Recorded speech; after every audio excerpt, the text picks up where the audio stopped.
दलितों के महान नेता, भारतीय संविधान के प्रमुख निर्माता बाबा साहेब डॉक्टर भीमराव अंबेडकर 20वीं शताब्दी के भारत की विशिष्ट विभूति थे।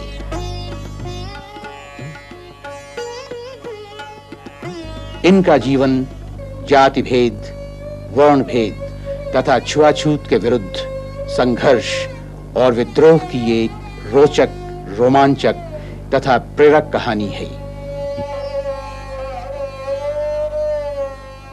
छुआछूत की प्रथा हमारे समाज में कब और कैसे प्रचलित हुई, ये बताना तो बहुत मुश्किल है, मगर इसमें कोई संदेह नहीं कि छुआछूत जाति भेद की ही देन है।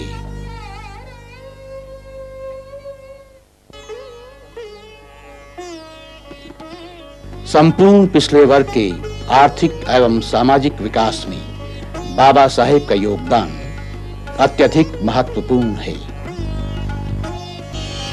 बाबा साहेब का जन्म इंदौर के निकट महू छावनी में 14 अप्रैल सन 1891 को हुआ। इनके दादा मालोजी राव सेना में हवलदार थे, इसीलिए इनके पिता रामजी राव को विरासत में फौजी जीवन ही मिला।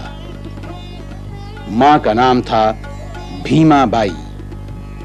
उन्हीं के नाम पर बालक का नाम रखा गया भीमराव। 19वीं शताब्दी का उत्तरार्ध राज्य अंग्रेजों का, राजा महाराजाओं का, सेठों का, जमींदारों का, और समाज पोंगापंथी छुआछूत का बिगड़ा हुआ साम्राज्य।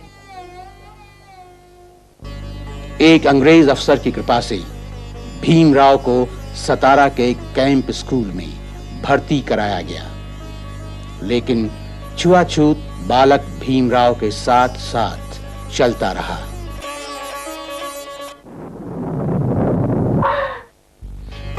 संकल्प के धनी भीमराव जीवन से लगातार संघर्ष करते हुए किसी न किसी तरह बंबई के एल्फिंस्टन हाई स्कूल तक पहुंच गए। वहां न जाति भेद था, न छुआछूत, न घृणा, न उपेक्षा।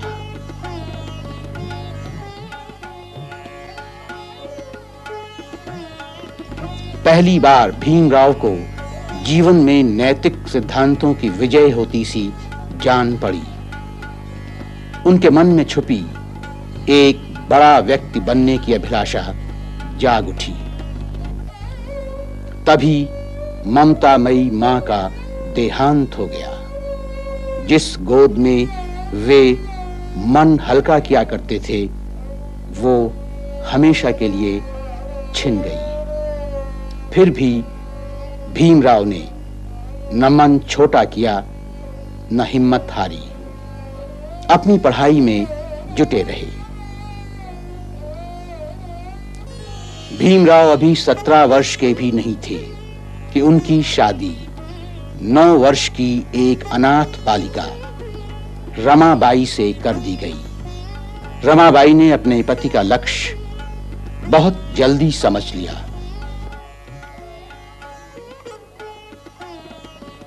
सन 1912 में भीमराव ने बीए की परीक्षा पास करके पिता की झोली खुशियों से भर दी। न केवल इनके पिता बल्कि सारा उपेक्षित समाज इनकी इस उपलब्धि से नाच उठा। थोड़े ही दिन बाद खुशी शोक में बदल गई। पिता रामजी राव का भी स्वर्गवास हो गया और भीमराव अनाथ हो गए। तभी समय ने करवट बदली। बड़ौदा रियासत के तत्कालीन राजा सयाजी राव गायकवाड़ की अनुकंपा हुई। उन्होंने भीमराव को उच्च शिक्षा के लिए अमेरिका के कोलंबिया विश्वविद्यालय में भेज दिया। 21 जुलाई सन 1913 को उन्होंने अर्थशास्त्र विषय लेकर एमए में प्रवेश किया। सन 1915 में एमए की डिग्री लेने के बाद उन्होंने पीएचडी की पढ़ाई शुरू कर दी। इसी के साथ London school of economics and political science में एमएससी इन इकोनॉमिक्स तथा ग्रेज इन में बार एटला के लिए प्रवेश किया, लेकिन उनकी ये साध पूरी नहीं हो पाई और उन्हें भारत लौटना पड़ा।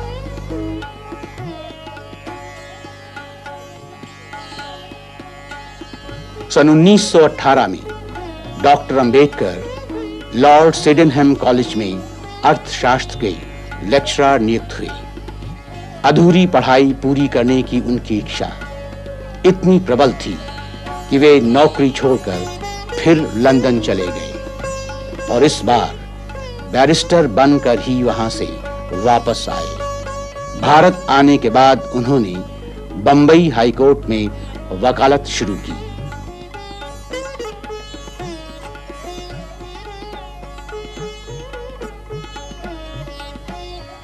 समय इनके साथ था। कत्ल के मुकदमे में फांसी की सजा पा चुके अपने मुवक्किल के पक्ष में कानूनी तर्क वितर्क प्रस्तुत करके डॉक्टर अंबेडकर ने केस जीत लिया। इस सफलता से उनकी शोहरत चारों ओर फैल गई। वकालत दिन रात चमकने लगी। अब वे हर समय इसी उधेड़बुन में लगे रहते थे कि छुआछूत के कलंक से किस प्रकार इस समाज को मुक्ति दिलाई जाए। समाज के अमानवीय नियमों और कठोर शास्त्रीय विधान के विरुद्ध डॉक्टर अंबेडकर का आंदोलन तेज हो गया। बंबई की काउंसिल में एक सदस्य द्वारा पारित प्रस्ताव को मान्यता देते हुए 11 सितंबर सन 1923 को ये घोषणा की गई कि सभी सार्वजनिक स्थानों में प्रवेश करने तथा उनके उपयोग के लिए प्रत्येक व्यक्ति का समान अधिकार है। 20 मार्च सन 1927 जिला कोलाबा, ग्राम महात।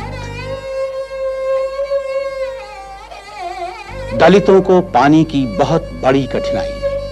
तालाब केवल एक और वो भी आरक्षित। डॉक्टर अंबेडकर के नेतृत्व में एक शांतिपूर्ण जुलूस निकाला गया और डॉक्टर अंबेडकर ने आगे बढ़कर तालाब से एक चुल्लू पानी पिया। 10 मार्च सन 1937 को न्यायालय ने ये घोषित कर दिया कि तालाब से पानी पीने का अधिकार हर व्यक्ति का समान रूप से है। सर्वदलीय गोल मेज सम्मेलन। स्थान अंग्रेजों का नगर लंदन।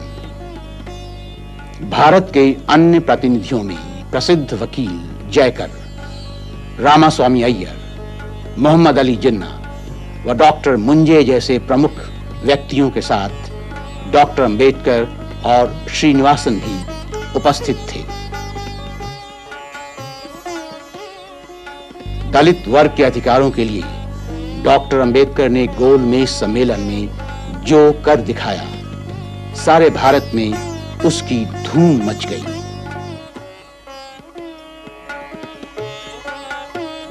छब्बीस मई सन 1932 दूसरा गोल मेज सम्मेलन। डॉक्टर अंबेडकर के तर्क से प्रभावित होकर अंग्रेजों ने कम्युनल अवार्ड के नाम से दलित वर्ग के लिए राजनैतिक सुविधाओं की घोषणा की। बंबई के गवर्नमेंट लॉ कॉलेज में 1 जून सन 1935 को डॉक्टर अंबेडकर प्रिंसिपल नियुक्त किए गए। उन्होंने सन 1938 में इस पद से भी त्याग पत्र दे दिया। अप्रैल सन 1946 में अंग्रेजी कैबिनेट के सामने डॉक्टर अंबेडकर ने संपूर्ण दलित वर्ग को राजनैतिक सामर्थ्य देने की मांग की। डॉक्टर अंबेडकर की प्रसिद्ध पुस्तक अछूत कौन इसी बीच प्रकाशित होकर बाजार में आ गई। एक एक प्रति हाथों हाथ बिक गई। 9 दिसंबर सन 1946 को डॉक्टर राजेंद्र प्रसाद की अध्यक्षता में संविधान सभा का पहला अधिवेशन हुआ।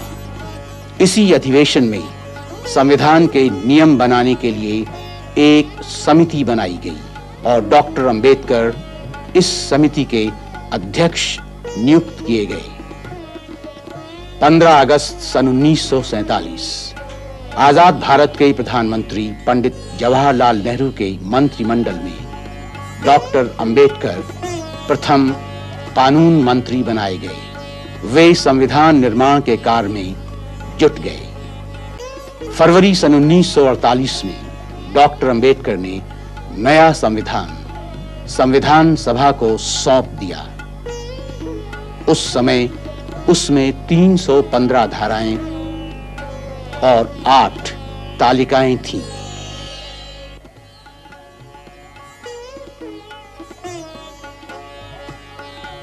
संविधान प्रस्तुत करते समय डॉक्टर अंबेडकर ने कहा, So far as the ultimate goal is concerned, I think none of us need have any apprehension.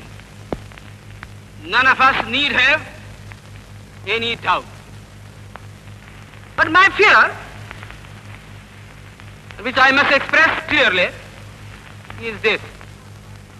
Our difficulty, as I said, is not about the ultimate future.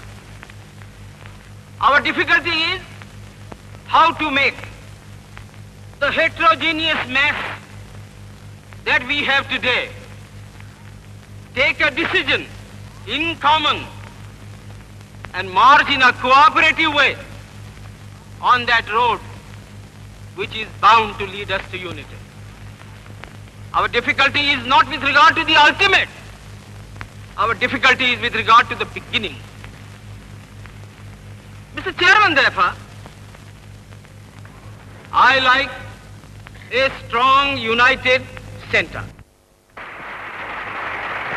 26 नवंबर सन 1949 को संविधान सभा ने इस संविधान को स्वीकार कर लिया। डॉक्टर अंबेडकर भारतीय संविधान के प्रतीक बन गए। संसार के सभी लोकतांत्रिक देशों के संविधानों की सहायता से निर्मित हमारा संविधान डॉक्टर अंबेडकर की सूझबूझ की देन है। सन 1951 हिंदू कोड बिल को लेकर सारे देश में कोहराम मचा हुआ था। अनेक प्रयासों के बाद भी जब विरोध खत्म नहीं हुआ, तब 27 सितंबर सन 1951 को डॉक्टर अंबेडकर ने मंत्री परिषद से इस्तीफा दे राजनीति से संन्यास ले लिया। मन में बार बार ये प्रश्न उठता था कि जीवन क्या है, मोक्ष कब, किसे और कैसे मिलता है। इन प्रश्नों को भूखी आत्माएं और निर्वसन लोग कैसे सुलझा पाएंगे। इस संदर्भ में डॉक्टर अंबेडकर के समक्ष था एक उपेक्षित एवं उत्पीड़ित समाज। ऐसी अमानवीय परिस्थितियों से घिरे डॉक्टर अंबेडकर खोज रहे थे एक ऐसी धर्म नीति जिसे भूखे पेट और नंगे बदन लोग समझ सके, बना सके। उनको अपने प्रश्नों का उत्तर महात्मा बुद्ध के उपदेशों में मिला। 14 अक्टूबर सन 1956 विजयदशमी के दिन नागपुर के दीक्षा ग्राउंड्स में लाखों लोगों के सामने उन्होंने बौद्ध धर्म ग्रहण कर लिया। अब वे डॉक्टर अंबेडकर से बाबा साहेब अंबेडकर बन गए। उनकी अब एक ही अभिलाषा थी, अपने चिंतन और दर्शन को आने वाली पीढ़ी को सौंप दें। जीवन की गोधूलि में उन्होंने रात दिन एक कर दिया और आखिर 5 दिसंबर सन 1956 की मध्य रात्रि में गॉस्पेल ऑफ बुद्धा की भूमिका लिखकर जब सोए तो फिर दोबारा कभी नहीं जागे। ऐसा लगा जैसे वे इसी कार्य को संपन्न करने के लिए दलित वर्ग के मसीहा के रूप में आए थे।